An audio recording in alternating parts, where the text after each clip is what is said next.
Depuis le décret ministériel du 24 mars 2020 du gouvernement Legault, on a souhaité fermer plusieurs entreprises offrant des services non essentiels. Alors, qu'est-ce qui arrive si nous, on a une entreprise et qu'on a un bail commercial? Est-ce qu'on peut invoquer la force majeure?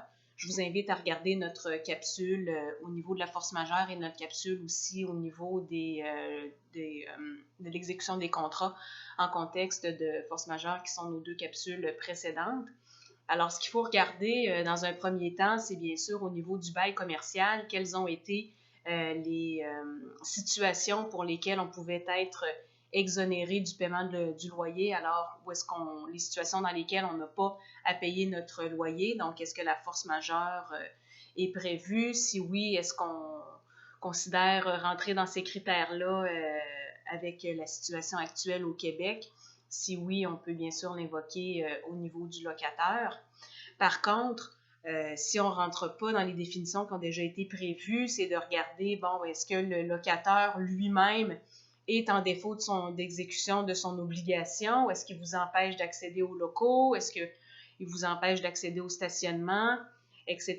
Parce qu'il faut voir au niveau des tribunaux, ce qu'ils vont considérer comme force majeure, c'est vraiment ce qui était imprévisible, ce qui était irrésistible, qui sont les définitions prévues au Code civil du Québec.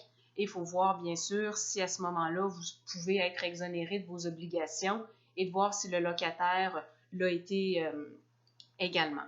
Parce que si vous décidez de façon unilatérale de cesser de payer votre loyer, vous devez savoir qu'en plus de demander la résiliation, votre locataire peut bien sûr vous demander des dommages-intérêts, dont notamment le paiement du loyer, alors vous ne serez pas nécessairement plus avancé.